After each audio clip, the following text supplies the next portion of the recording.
Alors effectivement, il y a beaucoup d'études sur la relation ondes électromagnétiques santé avec l'explosion des télécommunications, radio,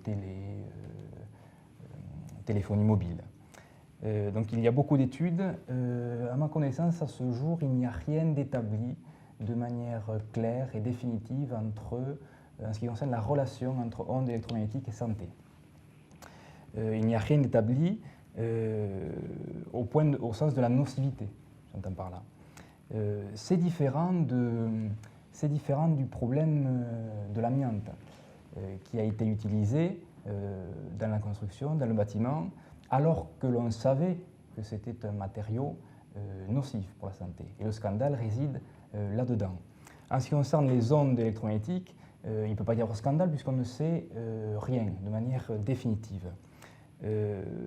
Si la personne est visiblement très intéressée par cette question, il y a une revue de l'AFIS qui, en avril-juin 2009, a réalisé un dossier complet sur justement la relation entre ondes et santé et fait un bilan de toutes les études l'AFIS, donc AFIS, Association française pour l'information scientifique, qui a fait donc un bilan des études entre les ondes électromagnétiques et la santé. J'en profite pour préciser que toutefois, les ondes utilisées par les téléphones mobiles ont des longueurs d'onde qui sont de l'ordre de la dizaine de centimètres.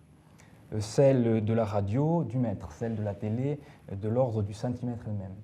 Ce qui pose problème avec la téléphonie mobile, et c'est pour ça qu'elle concentre beaucoup d'attention et d'études, c'est la proximité du téléphone avec l'oreille, avec le corps humain, quand on le porte dans la poche, quand on téléphone. Voilà, si vous voulez, le nœud du problème.